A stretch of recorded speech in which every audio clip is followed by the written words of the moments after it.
Hello, everyone. I need to find some songs that don't last that long, to be honest. Like, I keep playing songs that at the end, they just end up lasting 5 minutes. How we feeling today? How we doing? I saw a lot of great wins in chat. It was really amazing to see.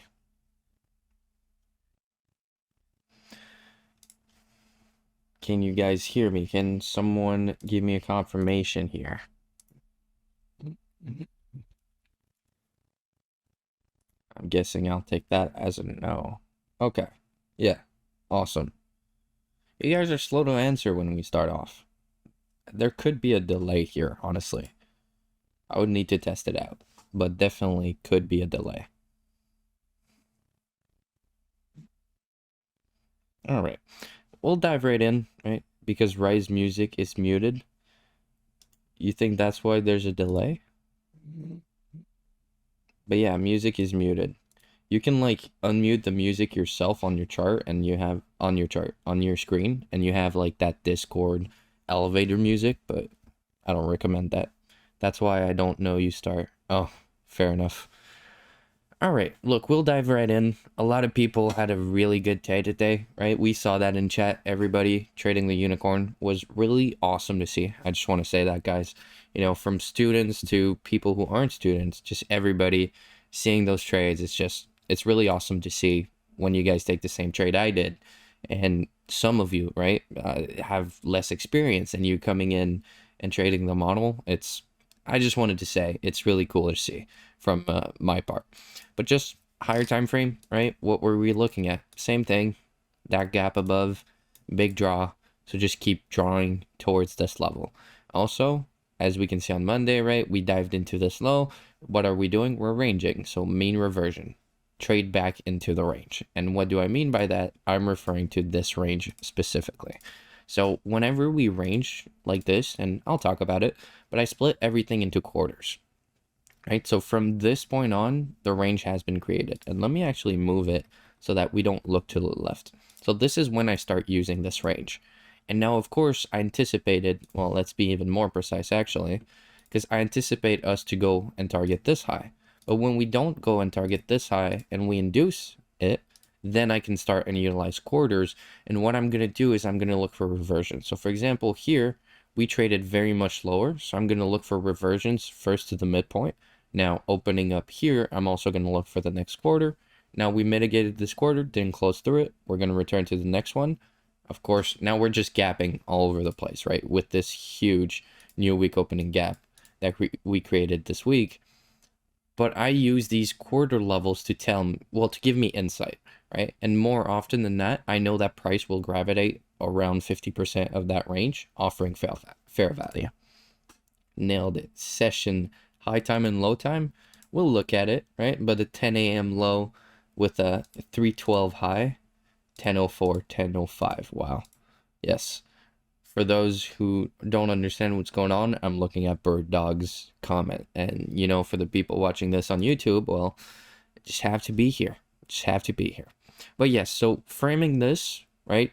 Opening up this morning, I was looking for a dive down into new week opening gap because that's just what I'm looking for, especially with the new day opening gap that we left between Monday and Tuesday. And then, of course, I have clear levels, right? Everything we established during the pre-week outlook. So these are all the levels I'm looking at. I just wanted to give a little reminder. Now, from a 15-minute standpoint, I had the 8:15 news here. Let's actually remove that. From a 15-minute standpoint, I'm always looking at the same thing, right? And I am wondering right now why my daily open is not showing up. And it's not showing up here either. Did I turn it off? Yes, I did.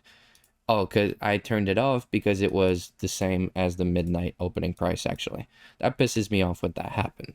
I think I could code something into this indicator to say, like, if they are semi-equal, but honestly, I think it's just better to leave it on at this point in time. And right here, let's actually do both. And looking at this chart, right? When I'm here, what do I see? Well, I want to look to the left, and let's actually do this exercise again and look to the left because I'm not trading before 10 a.m. Well, before 9:30 if we have SMT at the open, we'll look at it. But from this point on, what do I see? I want to focus on liquidity and current market structure. What do I mean by market structure? Okay, we opened here, we went here, we did this, and now we're here. From this pattern, do we see a continuation lower or do we see a reversal? Well, I'm always thinking of the daily candle.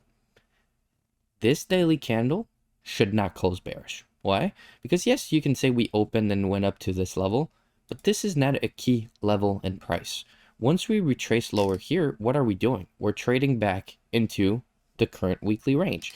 And more importantly, and this is something I learned from T-Trades, by the way, I do want to give credit where credit is due, and how to use the previous day's range specifically, right? And this, you might think about this and think, oh, well, this is a CRT concept and whatever the new thing is. But actually just understanding that the wick will form at these levels when we're going to see a continuation.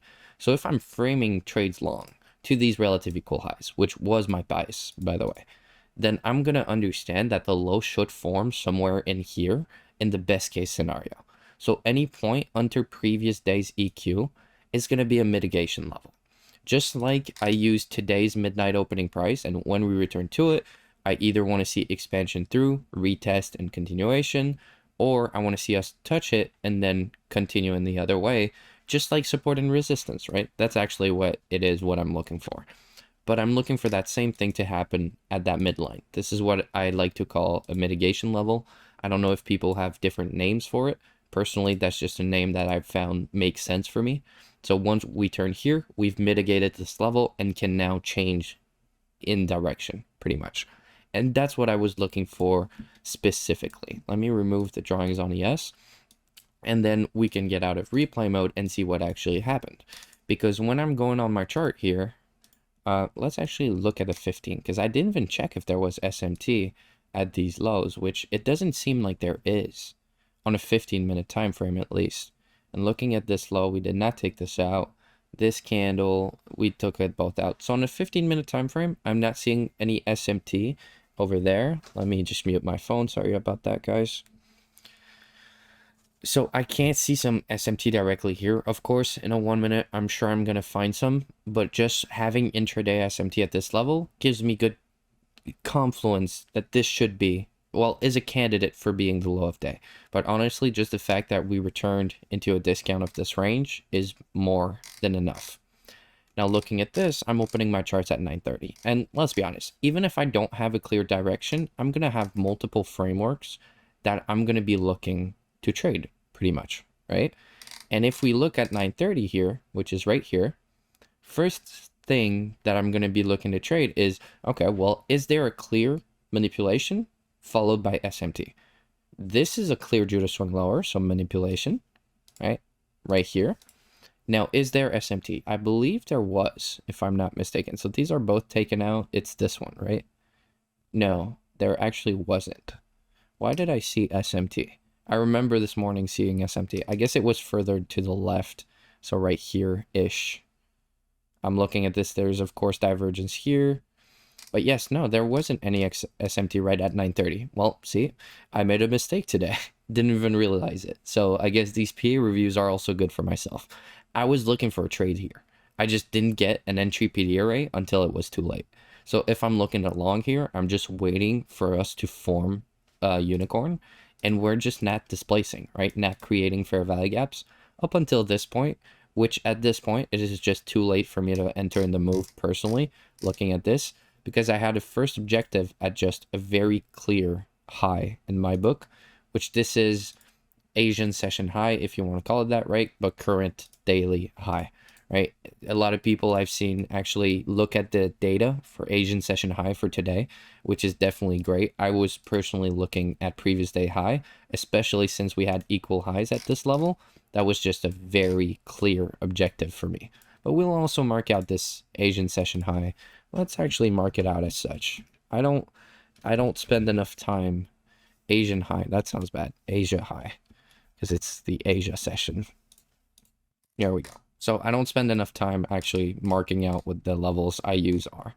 But as I said, nothing interesting here before we had news events. So now, of course, I can trade short, but not before the news because now I'm too late and I don't have my clear framework that I'm looking for, even though if we look at these highs, there's SMT.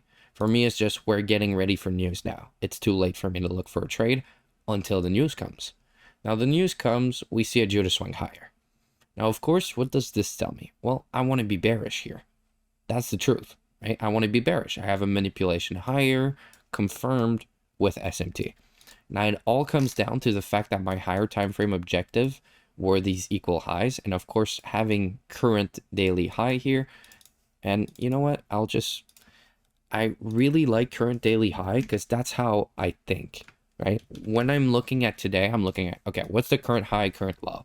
Because there is a lot of liquidity there. And if we use ICT's logic, I could tell you guys, right, there are a lot of stops at this level, where clearly there are a lot of stop losses at this level. So I understand that it is a clear objective. It is what would make sense to go target. So for me, it's just a very high probability objective overall, current daily high. And looking at this, how we went right next to it and didn't take it out, this is inducement for me.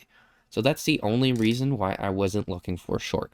Now I can understand why a lot of people might have been looking to short this, and let's be honest, with a stop like this, like I'm looking at 3 PD arrays, well actually inversion fair value gap here, your stop would be right here. So could have taken that short, everything was present, right? This right here, SMT, of course, I would have personally never taken this just because I saw the long setup form right after. And if we look to the left, we'll see a lot of SMT, right? So I'm not going to mark out a precise low. Well, actually, yes, I am, because this one just pops right in my face. But at this point in time, there was SMT on the lows, and we'll just mark out this low approximately, right? You guys can see it. So there was clear SMT. So am I going to short right after we form SMT on both sides of the range? Hell no. That's just never happening for myself. But I did want to point out that mechanically speaking, if we forget about the SMT, that's an opportunity. But I was focused on the longs. Now, when we see SMT on both sides, what are we doing? We're manipulating. So technically, I should wait for an entry signal, and that entry signal would be another SMT. So that would be best. And if we look at this, we made SMT on this side, so let me mark it out. We're just consolidating here. So we made SMTs on both sides of the range, and I'll just mark them out on ES as well so you guys can follow along. We're just making SMT on both sides of the range. So what are we doing? We're consolidating. Now for me personally, it doesn't always mean there is no trade. Because when it's consolidating, I understand what it is doing, right? It is getting ready. It is a good metaphor is just looking at it as it's fueling up. So it's fueling up for a move, and I want to be part of the move. Now you can either wait until it's too late or take an earlier entry and then get stopped out, which also happens. For myself, I don't mind taking that earlier entry because I know my risk to reward is here. And we'll look at both opportunities, right? Because these are both things that I've discussed. Once this breaker block is formed, if you're looking at the earliest entry, mechanically speaking, as we always are, it is right here. That is your first unicorn. You retraced, oh, well, actually, let me be more precise. We're going to talk about this. I had it drawn like this on my chart because I like to combine fair value gaps that are grouped together, but this would be it right here. So as soon as we trade back into here, I'm in this trade. Where's my stop loss? 1 PD array, 2 PD array, order block with the SMT, even better. We got close, right? Let's be honest. What is that? Like 4 handles? 3.25, 3.5 approximately handles from your stop. So you were in a lot of drawdown there, but it all worked out in the end, of course, which we're going to look at. But this is the aggressive entry. And as I just told you guys, right? I like taking that aggressive entry because I don't mind getting stopped out and then re-entering on the move rather than just missing the full move. So let's think about numbers here. If I make 2R on this move, let's just keep it simple.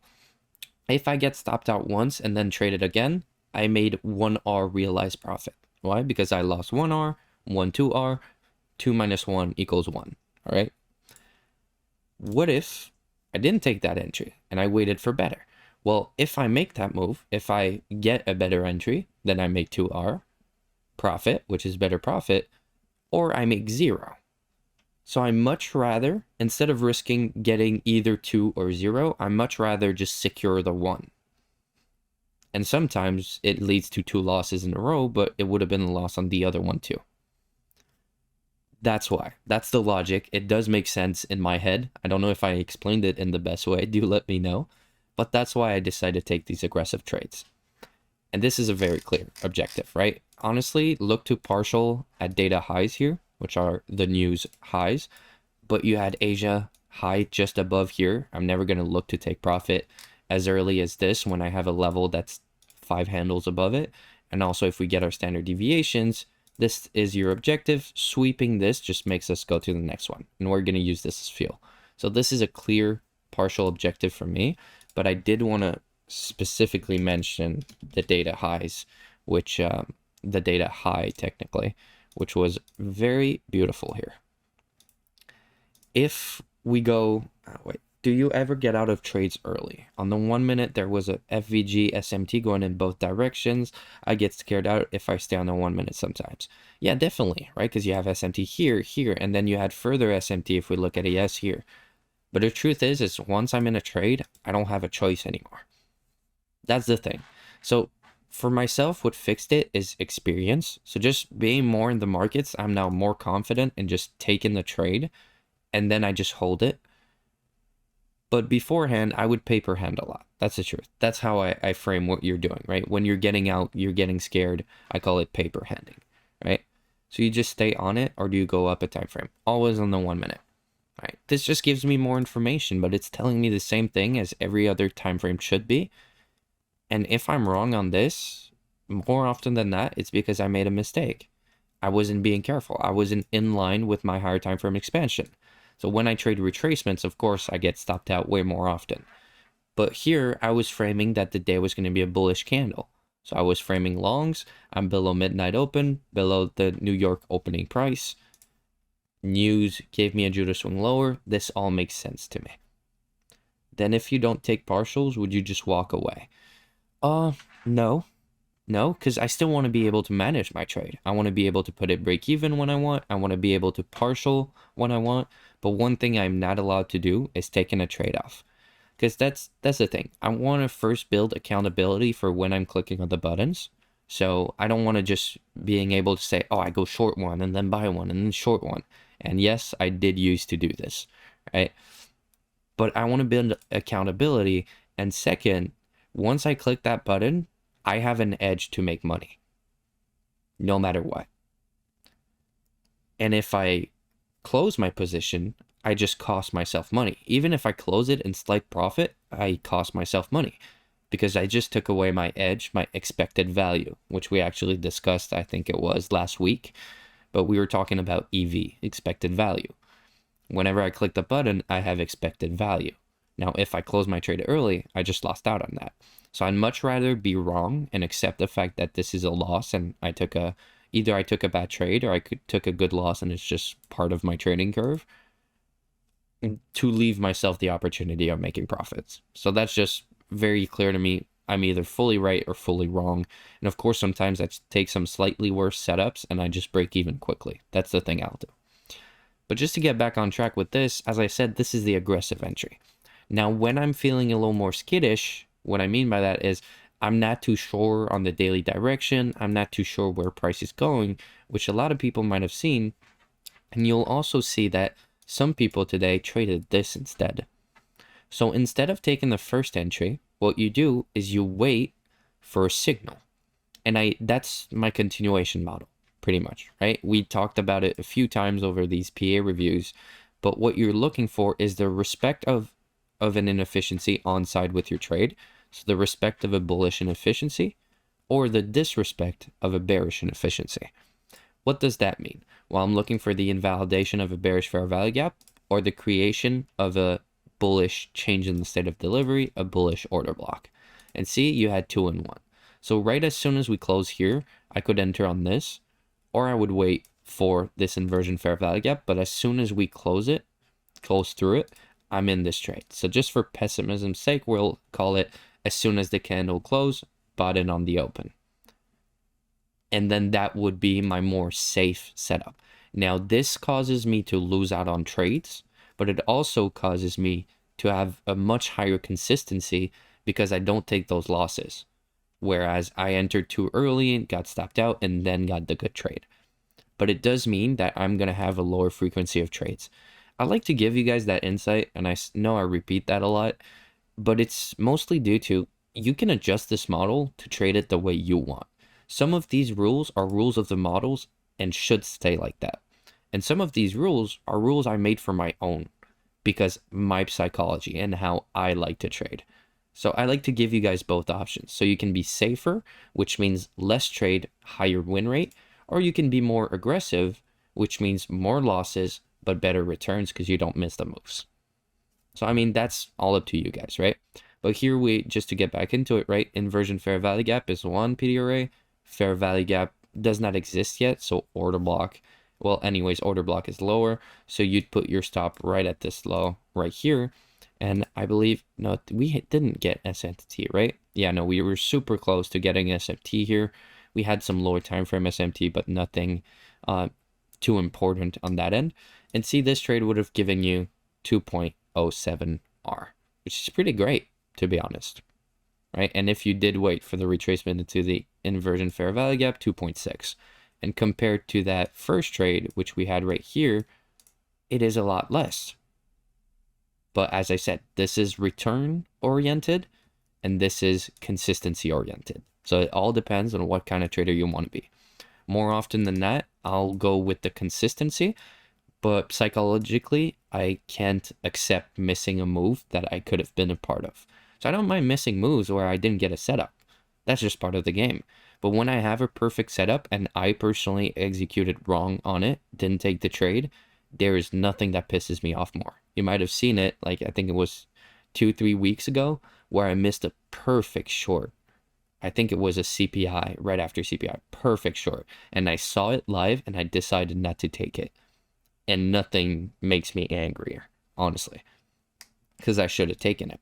I much rather take it and take the loss and say, you know what, this was a good loss, than miss out on all that profit. That's the truth. And on a day like today, right, it wouldn't really have mattered because we went all the way to 4 standard deviations. We went to previous day high, which were our equal highs we're looking at. And then we just kept running. It's one of those days where your only job was to take profit at 4, right, which is right here. And as Bird Dog was pointing out, you also had a little more statistical data to tell you to take profit here in that area. But when it's trending, I like to hold until 4, which is this high right here. So max potential of 7R, 7.6, which is actually really awesome. For myself, if you guys want to know, I took profit at Asian highs right here, and I had a runner for this high, and then I was fully out. So yes, I did leave a lot of return on the table. And is this good? Not necessarily. Well, here, if we look at best case scenario, I let go of 88 handles, but I didn't have to sit through whatever, how much time this is. Let's look at it. Sit through, what is that, until 3 hours and 51 minutes of trading with 70 handle drawdown. All that for 80 handles more. Honestly, the risk to reward is worth it, but not mentally speaking for myself. I like to keep it simpler. So take profit here, then break even, just holding, holding, holding. As you guys already know, when it mitigates, when it returns to an opening price and then rejects it, that is an important level for me. And that is straight up my stop. So I trailed my stop right there. And I was like, you know what? If it keeps going down, then so too bad. And when did I do it? So this is like the specifics that no one talks about, right? No one tells you when they put their stop there. They just tell you, I put it there and why, but it's here. So basically, once I see we created an order block. So once we closed above this line right here, then on the next candle over, I'm like, okay, we have an order block that we just created showing intent to go higher. Now, higher up to where? Higher up to this gap? I don't care, right? I'm reading the order flow. Shows intent to go higher. We closed above opposite candles. We created a swing low at this area. And now we're ready to expand higher. And as you guys can see, we definitely did. I did not trail my stop at all here, because at any point in time, I could look for price going up here, and especially into lunch, consolidating here, and then having some sort of lunch raid. So my invalidation level was at this low. So if it goes back down here, I'm not interested, but if it does this, I'm super interested. But we just went right away, so I didn't have to do anything there. 1150, we were right there. And yeah, pretty straightforward stuff on that end. And once again, we're never going to consider any PM session trades because you should have been in the morning. And if you miss this move, personally for me, I'm not one to chase price. I prefer just taking a step back. And that's always been a little bit easier for me. That's the easy part for me, to just like, oh, I missed a trade this morning. Okay, I shouldn't be taking a trade this afternoon. But for most people, well, at least that I've seen, it's been a little bit harder. I'm not seeing any of you guys type, so I'm guessing it was all clear today. Pretty straightforward stuff, right? We just had a trending day to the upside. It was get in early or get nothing. All right, we had some nice little bumps back down, but nothing nothing with a lot of opportunity. Always clear, boss. Love it. Love it. All right. Well, we're going to call it a night then, guys. All right. We'll see each other not tomorrow. And I personally don't like to trade on Thursday NFP. Just not something I'm consistent in, and not something where I see a lot of price definition, I guess. It's always more so of an unclear day for me. Like looking at this, I'm like, we could continue higher, which would be my main draw, but we could also just retrace in that range and then continue higher tomorrow with NFP. So Thursday NFP week is never something I like to trade, but definitely once I see that Thursday's price action, then it makes Friday so much clearer for me. So definitely going to be looking for that. We'll see each other on Friday night for a PA review. And of course, good luck trading if you are trading tomorrow and Friday. And we'll see each other back on Friday. Have a great night, guys.